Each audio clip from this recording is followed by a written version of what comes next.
What's going on, everybody? I'm back for my third episode of Maroon Radio, and I have a very special guest. She is a singer, songwriter, occasional rapper, TikToker, actor, impromptu comedian, all around wonderful person. She's been really cheery and just had me in laughs this whole time I've been here. Mareko. Hello. I love that list of things that I classify as. That's cool. Like a Hydra, you know? How are you today? I'm great. I'm loving it. It's Saturday. The weather is slightly warm for February. Who can complain? Are you from New York City originally, or? I'm from New Jersey. I've been living in New York though for 6 or 7 years or whatever, but I don't know how long it takes to qualify as a New Yorker. 6 or 7 years is solid. Have you had any experiences with strangers or just random?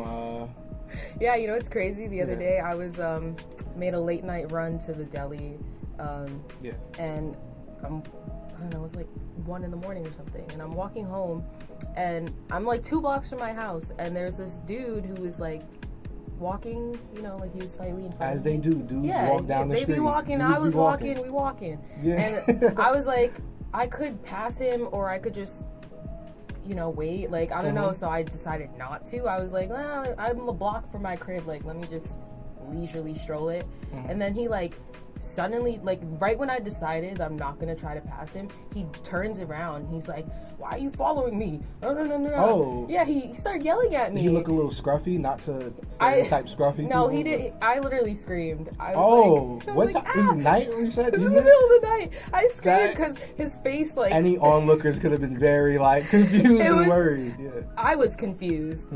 His face scared me, and I was just and he was yelling at me, and I was you know what? I was just trying to go home. I'm sorry, and I just left. And then, I was playing music, but I could hear him, yelling at me and still saying mean things to me. And I was like, well, we're glad you're here and you made it here. I'm a New Yorker. You're definitely a New Yorker. So you grew up in Jersey, came to New York. You're an implant. Implant? Yeah. Transplant? Yeah, transplant. You're I'm a BBO. But are you a gentrifier? Would you consider yourself that? I hope not. Okay. Do you tell the Hispanic people to turn their music down? No, what? Real. Really, yeah. For what? That's what a lot of people come over here and do. But how'd you grow up in New Jersey? Let's take it back there. What was your household like? What were your friends like? What was your neighborhood like? What'd you think of yourself coming up as a young tadpole? So I'm a middle child. I got 2 parents, as most people do, a brother and a sister. Yeah, and I grew up in this town called Bergenfield. It's kind of small, I guess, or I don't know. I feel like everybody knew everybody there. It's kind of it's the same people from middle school to you're, unless somebody else moves in town, but it's the same people. So it's kind of everybody knows everybody. But it was also a really big music town. It had a really strong music program, and marching band was a big deal. So I think I got some good musical grounding from that. And what'd you play in marching band? I played the flute. Are you still nice to this day? No, I was never nice. I mean, okay, so I played the flute. That was the first instrument I ever played when I was 8. Then in middle school, I started playing the bassoon, which is this double reed. It's a giant oboe, I guess is the way to say it. And I played that in concert band. So I'd say I was nice at bassoon, and then the flute was secondary, just to be in marching band. You ever played a recorder? The closest thing I ever played to a flute was a recorder. And yeah. I was pretty, 3 notes. I have a recorder, I think. It sounds like a dying animal or whatever. Can we see another woodwind in your future music soon? Yeah, that'd be cool. I want to get flute lessons so I can get nice at flute again. Because it'd be fuck cool. marching band. What was your first memory of music and art? Who put that album in your face that was no, that could be me one day? Well, it's started with my mom. So, what's your ethnicity? Filipino and Jamaican. Okay. So my mom's Filipino and my dad's Jamaican. So it was Filipino music that she put you No, not necessarily. Filipinos, I think, are, known for being into music and singing, I guess. And when I was growing up, my mom would she had a karaoke machine in the house, and when she had free time, she would, you know, sing karaoke. So like before I was going to school, I would just sit on the couch and watch her sing karaoke, like whatever. So those memories are like really strong in my brain. And like she used to sing like Dancing Queen by ABBA. So like yeah, that like I don't know, just made so are me you really like love first music. generation American or? Yes. Yeah. Damn. Both my parents are from their respective countries. Yeah. Okay. How do you feel like their cultures influence you and your art, if it does in any way? I don't know if it does. I mean, just the way that we grew up, I guess, and like how, I don't know. I don't know if it like directly influences like the art and music I make, but I think the stuff that my parents were listening to and playing around me influenced my tastes. Okay. And, So moms had ABBA. What did pops have? a lot of reggae stuff. Classic reggae or like alkaline dance hall? Probably like classic stuff. Okay. Yeah. Older dude, Dennis Brown, Bob Marley. Yeah. Okay, cool. Stuff like that. My dad, I can just like I can imagine in my head like him on a Saturday like just blasting in the basement. So what did you find on your own that eventually led you and fed this creative urge? Well, I think what makes sense is to talk about like my cousins, because I had one of my cousins, he played guitar, and he's like 8 years older than me or something, so I vividly remember him playing like Sweet Child of Mine or whatever, like in the other room, and we were like not allowed to touch his guitars and stuff like that, and I was like, I want to do that. And then there was also like Guitar Hero was a thing when we were kids, so when we go to our cousin's house, their neighbor had Guitar Hero, so we would all play Guitar Hero. Did you have like dance games too, like the Michael Jackson beat it? No, it was just I don't know, like it was just Guitar Hero, like that was like, it was a big fixation for me and like a huge introduction to a lot of music.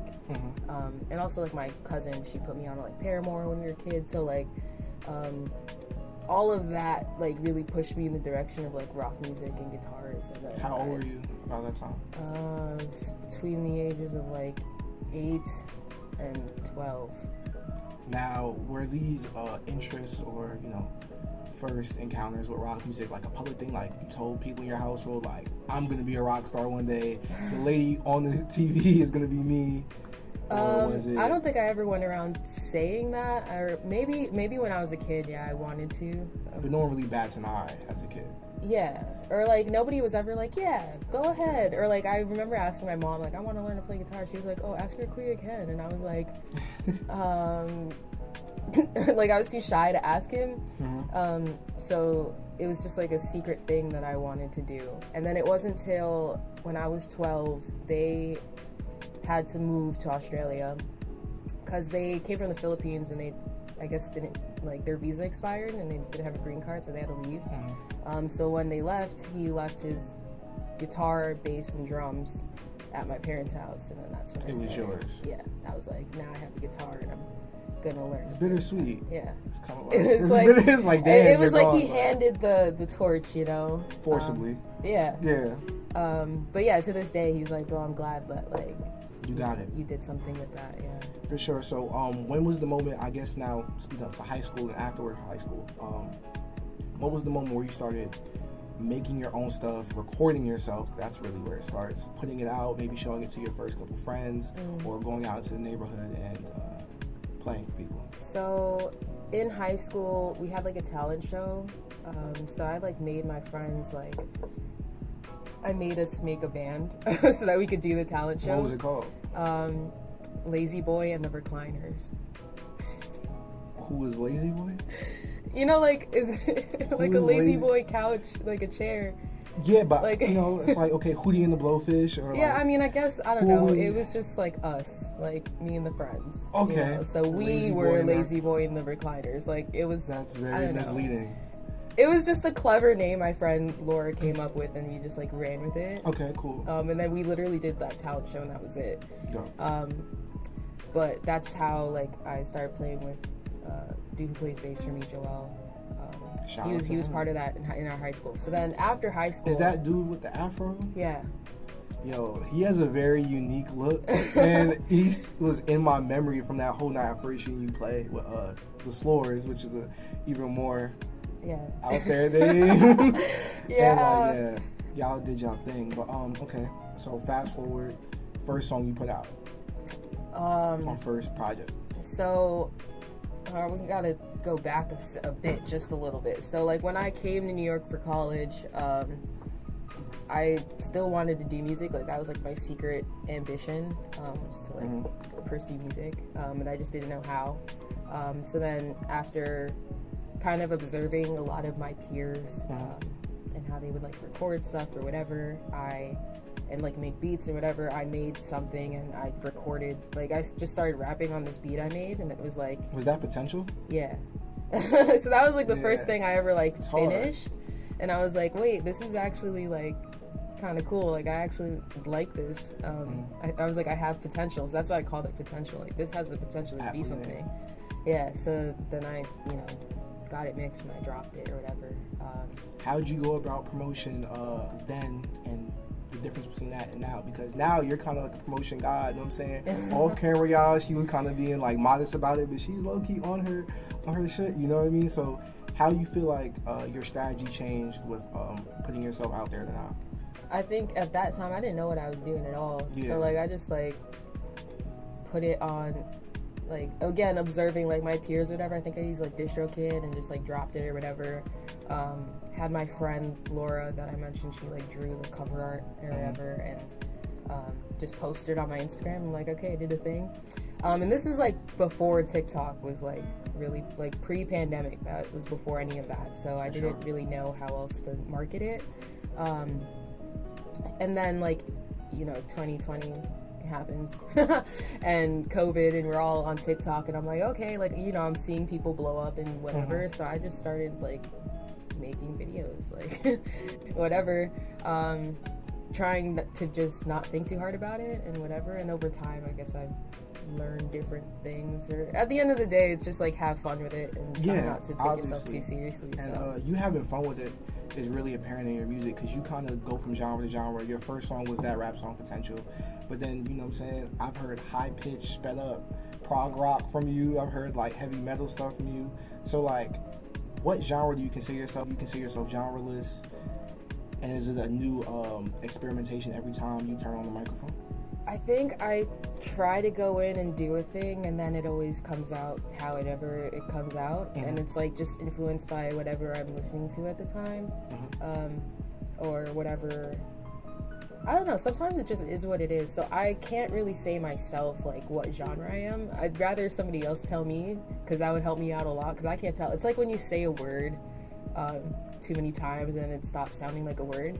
Like that's how I feel about like my music. Like it doesn't really even sound like anything to me anymore, so I can't be the one to be like, yes, this is alternative indie pop rock. Like I don't know, I just something.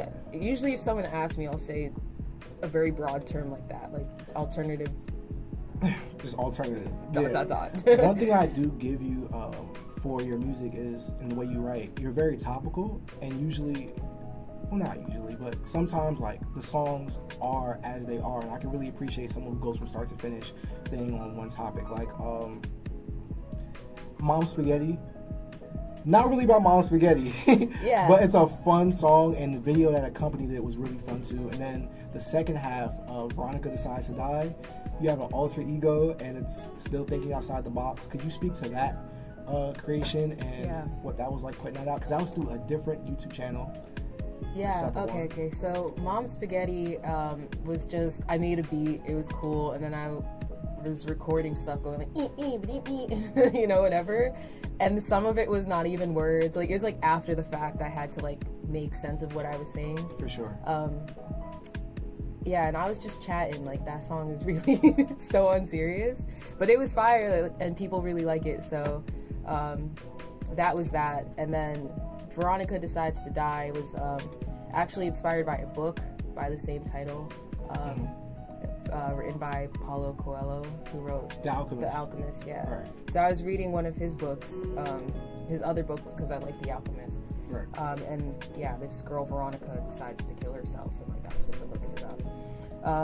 So did you feel like you kind of took on a character and just played Yeah, her? I was literally writing from her perspective. Like I worked at a vaccine place. At the Javits Center, I worked in a vaccine site, and there was nothing to do. You wrote this song called Veronica Decides to Die. I was like, because you couldn't have your phone out, and we were there for 12 hours. Okay. Like every day. So I was like, okay, reading this book, and I was like, oh, I could like write this song about this girl. Like I just started writing like poems and stuff. So, and then I went home and I recorded the. Like it came very naturally. And how did that video come together? Because that video is very colorful. Yeah. So the bros, Camp Alt, two homies, they found me through TikTok, I think. They just reached out. They're like, hey, we want to do video for you. And I'm like, cool. TikTok coming in clutch.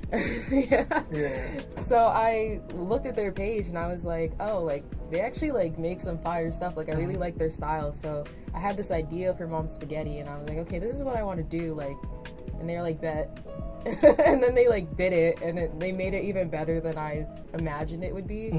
And we just had a ton of fun shooting that. So they've kind of became like my go-to guys when I want to do like visuals. So Camp Alt is their thing, and we decided to drop that video on their page. Okay, so they're facilitators. Yeah. Okay. But they've done other stuff for me, like we made a video for Mrs. Miscellaneous. We've done like short form stuff on like my Instagram and TikTok and stuff like that. So yeah, they're kind of the visual masterminds because that is not my forte. I try, but that's not me. But what is your forte also is performing, because the first time I came in contact with you and your music was at Friends and Lovers in Brooklyn at like a random open mic show. You were headlining it. Congrats to you. That's big, you know what I mean? And it packed a punch, y'all, not to be too cliche with how I describe things, but how did you become such a natural performer, or at least a seemingly natural performer? Trial and error. Because like I mean I really care about the music stuff, so I get really nervous. But it's also like just tapping into the part of you that like I don't know, I just really want to do it, so I'm gonna go out there and do the thing I want, like be who I want to be or whatever. It was never nerves, maybe even from your first time? Oh, I'm like ever performing? Yeah. Oh yeah, I was nervous as hell, shaking, like whatever. But over time, like, you know, like when you feel confident in what you're doing, you don't get nervous. You know what I mean? Like if you know you got the skill, then like there's nothing to worry about anymore. Like I feel like the first time I played with my band or whatever, like I was super nervous, like, you know, because you want it to hit, you want it to go good, like you don't want to forget the words and whatever, and like how to play and sing and all this stuff. But then you do it and you're like, cool. And then you do it again and you're like, oh, that's not so bad. And then you do it again, it's like, oh, we did this. Like at this point, I don't think I get like that nervous anymore. Okay. But maybe if like the circumstances were different, like, oh, you're playing on the Tonight Show, I would, you know, I'd probably have a panic attack. Yeah. But for now, I don't know where it comes from though. How does your first, I don't want to say fan, but like supporter interactions go? If you've had any interactions thus far, like people coming up to you after like your shows, or maybe people coming to your DMs like, yo, I love what you do, please keep doing it. Like, how do those go? How do you deal with that? How do you internalize it, if at all? Do you kind of just say like, it's cool, but I am me and just a force of nature outside of other people? I don't know. It's kind of awkward in my brain at least. I'm just like, thank you, because I'm like genuinely very grateful, you know. Okay. when people are like, you didn't envision this for yourself or like manifest it, or it's just like, what do you do? Or okay, I don't want to sound like not like grateful, but it's like when someone is like, great job, you're doing great, oh my god, like what do you, it's kind of awkward. Like it's like, get up, bro.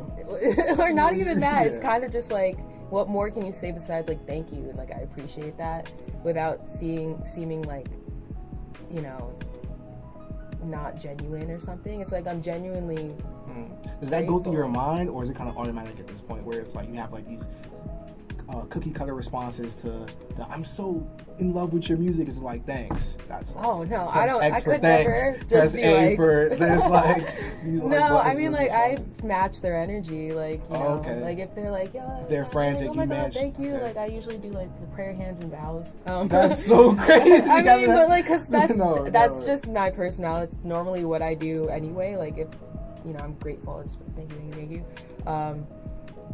I don't know. It's exciting though. It does feel good. Like it's very validating. Weirdest encounter you had with a supporter Weirdest? that kind of threw you off guard. I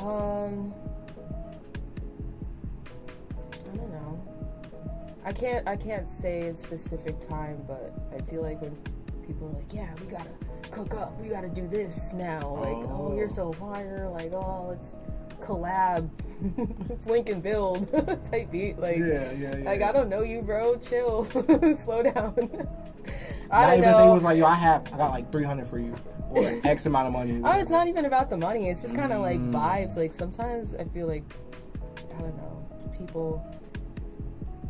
It's an intuition thing. Like I don't know. You could just tell when someone's vibes are like a little just like not for me. I don't know. In like a manipulative way or like a creepy way? Maybe creepy or just like I don't know. Maybe it's just me. I think it's just me. Okay.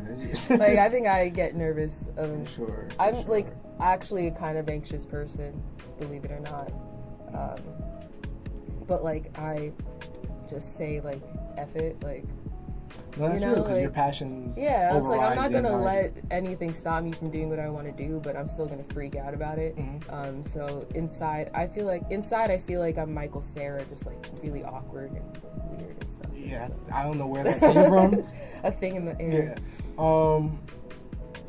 So speaking to the visual part and maybe just the bells and whistles of your art, I know you said you let other people usually handle that or direct it, maybe you have your input, but things like Baby Malachite, you've done whole EPs with that moniker leading the way. Could you explain that and what's that about? Like, so Baby Malachite was, I was definitely one of those crystal carrying shorties back in the day, and I had this friend and we were like, are you like reformed? Well, I mean, like, you know, I feel like there was a time where I would literally walk around with a bag, a little sack of rocks, you know. That's scary. I mean, that's like, kind of like you know, the spiritual journey or whatever makes sense to you. At the time, I was like, this makes sense to me. So yeah, I was really into like rocks. I still really like rocks. But, what's your favorite gemstone? Malachite. Duh. So the story, I had this friend, we were like, let's make rapper names inspired by crystals. So hers was like Lil Herc, like Herkimer Diamond. And then I was like Baby Malachite. And then it just kind of stuck. Like I just kept using it for things. Like it was just my Instagram handle for a while. And like, what do you feel like having so many alter egos or playing with different versions of yourself does for you? Does it make handling the attention easier, or does it just expression of a different emotion? Yeah, I think it's just expressing different parts of myself. Like I kind of decided to use Mareko as my artist name because that is my legal name, or at least half of my legal name. Like my first name is Mareko Michaela, so I was like, okay, like let me reclaim this name in a way. Is there a dash? Or no, like... it's just no space. Okay. Yeah, so I wanted to like I guess reclaim the name in a way because I always went by a nickname for most of my life, and even my parents and family would call me K, and like everybody called me K. So I was like, let me reclaim this name. And yeah, so before that I was using Baby Malachite, but I just didn't feel like it suited what I wanted to be, or like, you know, I didn't want to pigeonhole myself as like one of those like gimmicky rapper people with a... How do people take to it, or like how do people usually react to your art outside of your friend group? Because I'm getting that's mostly like your testing space for things. It seems like your friends get the exclusive and things first, so it's like, have you ever performed at like seedy places, or just like off the wall types of people would just come up to you and say, like, I really appreciate it? Like, how do you see yourself on a grander scale? Like, if you do get to those Jimmy Fallons and whatnot. I don't know how it would be taken, honestly. I don't know. I feel like people probably are like, what is this? Or like, what is she about? That's a crazy way to see your music, because I feel like it's very versatile. And like, yeah. I mean, like, I feel like if you looked at me and be like, oh, like, she's like some weird person. I don't know. I assume. But I could be way off. Nah, man. That's kind of like self-internalized. That's me then. See, I could you're never good. tell you what I think people think then. Because to me, I just think I'm So weird what or keeps you something. going, like, in the music? This is what I enjoy. It's all I want to do. It's all I ever cared about, really. Like, growing up, all my favorite bands and whatever were all these like white people, I guess. And I didn't really see a lot of people that look like me doing what I do or what I want to do. So, you know, I just want to do that thing that nobody else has done for me yet. Does being instrumentalist and someone who has a style like yours, are you ever discouraged by the current landscape of music? It's like you gotta have a Jersey club song, which I don't know if that's in the works for you, being a New Jersey native. You know what I'm saying? I should just. Yeah, you should. Like, it might be a thought. I had a friend who was jacking like Jersey punk music with a Jersey club beat. But anyway, like, does it ever discourage you seeing like what everyone else is into and kind of going like, damn, like I'm going up against like no. I mean, like, trends and the algorithm and whatnot? I don't worry about any of that. I mean, like, it'd be cool to, like, go viral, to, like, have attention in the moment, to, like, have my bills paid or whatever. But I think only time will tell what really matters. Like, I don't really care if Ice Spice shaking her butt is the most popular thing right now. So. Yeah, I don't feel pressured I need to do something like that. Like, if I want to do that, I could do that, or I could do whatever I want to do. Like, and I will do what I want to do. But I don't feel intimidated or pressured or like whatever by what everybody else is doing or what is popular, because I feel like time will tell. Like the thing that we'll remember or will be influential 10 years from now, 15 years, 20 years from now, like that's what matters. So it's like if I just throw my stuff out there, like maybe no one's gonna hear it or maybe it won't go up, but like, you know, after I die or something, like somebody finds it and they're like, this is cool, and then it. And she was herself the whole time. Yeah, you know, and then that influences somebody and it does its own little thing in that way. Like, my concern is not with being like Beyonce or something like that, or at that level in my life. Like, it'd be cool. I'm not saying I'm not trying to pursue something like that, but it's also, I'll be happy regardless because I'm doing what I want to do and I'm making what I want to make, and you know, it's something that matters to me, even if it matters to nobody else right now. So. That's real. That's real. Well, before we get out of here, I have like a lightning round of questions I've done with every guest so far, called the Time Capsule Talk. So I'm just gonna shoot some questions off at you. Don't think too hard. Okay. Don't think it's too deep. Just give me like the first thoughts that come to your mind. Oh, that's hard. Okay. I'm gonna start off easy and it's gonna get gradually a little complex. But hot or cold? Cold. Can I change it? Hot or cold what? Hot or cold? Cold. Water or juice? Water. Fruits or vegetables? Fruits. If you could live anywhere in the world without worrying about money or the circumstances, where would you live? And how would you be living? Where would I live? Here. New York? Yeah, why not? Okay. I would live in, I don't know, actually,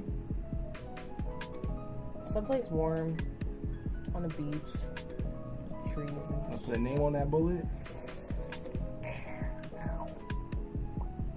No, I don't know. Any warm place is cool. Okay, any warm place. Maybe Brazil. Let's go to Brazil. I always wanted to go there.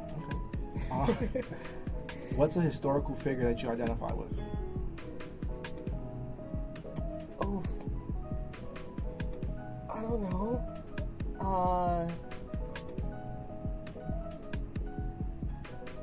Wow, I don't know. Let's just say Joan of Arc.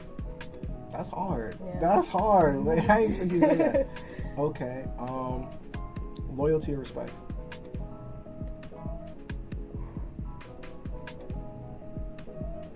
Respect. I would say loyalty, but you know, I don't want someone to just be blindly loyal. Like, Because you might mess up. yeah. So respect, because I feel like that comes with loyalty. Okay. Okay, that's real. Most romantic thing you've ever done, or most romantic thing done for you? Choose your side of the coin. These are hard. No, it's not. It's like a memory, like recall, unless it's like, you know. I mean, like, I don't know. Mess up situations you have in like your current life. I mean, I don't know what. I don't want to put nobody on blast. That's not what we do here at Maroon Radio. Most romantic thing I've ever done? Damn, hold on. I know I've done romantic stuff. Because I love romance. Hold up. Can I pass? This is an opportunity for someone in the world to wine and dine me. Give me something, the most romantic thing that's ever happened to me. This is an opportunity, the world. Okay, for sure. If you weren't doing music, what would you be doing? What I'm already doing, working in tech. Simple. Yeah. Okay. Favorite animal or animal you identify with? Cows. I love cows. I'm looking at your septum. I'm just like, okay, it adds up. I'm a Taurus, so. Okay, Earth sign. Cows. Shout out to y'all. What do you want to be remembered for in life? Being here. This is so insane. You know, I mean, like, it's like being here is crazy. Because, like, I don't know, it's not something I, like, concern myself with. Okay. Wait, what was the question? What do you want to be remembered for? Yeah, I don't concern myself with that. It doesn't matter. Because, you know, that's up to someone else to decide how they want to remember me. So I'm cool with whatever. You know, if you want to remember me as, like, coolest rock star alive, love that. If I was corny as hell, then love that too. What matters is your happiness that you like and your enjoyment. Yeah, or like their happiness. Like, as long as you're happy, bro, like, you can remember me however you want. Because, like, I lived, like, I was good. I'm fine. I've been fine. All right, yo. Gotta get you out of here. What's next? What's coming up in the future? What you want to tell people about? What you want to shout out? What's next is I got some shows coming up. Next one is in March. Also got some shows with some of the other bands I'm in. Queer Chaos. Queer Chaos is one of them. I'm in a band called My Beautiful Eyes also, and Monica Bang. Damn, the rehearsal schedule got to be crazy. Yeah, it keeps me busy, but it's good. I love it. And then I have my own stuff too, so there's that, and then hopefully some new music this year as well. Like a season, maybe a time frame, a couple of months. Art has no real strict political timeline. Public training is great. So yeah, thank you again for tuning into Maroon Radio. Thank you to Mareko for showing up, and we're gone.